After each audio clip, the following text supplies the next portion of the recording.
according to your scripture, Lord. For whoever calls upon the name of the Lord shall be saved.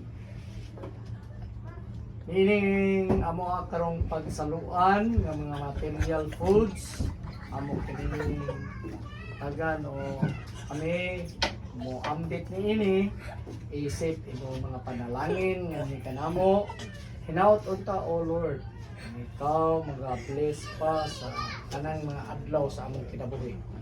Maunta, kanunay ikaw magasangkap o mag-supply sa tanan namong panginahanglan sa inadlaw namong panginabuhi. Kay kung wala ikaw, wala may kahimuan.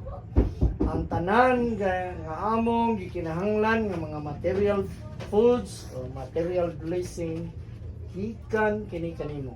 Yes, Ug Lord. amo kining pasalamatan tungod sa ngalan nimo o gamhanan nimo nga kanunay nagagiya kanamo.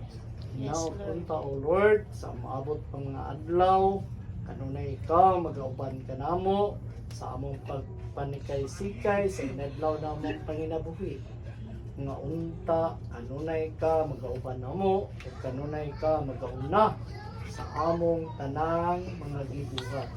Kay kung wala ikaw, wala kami kahinuan. Daghang salamat o Lord sa tanan imong blessing na imong gihatag namo.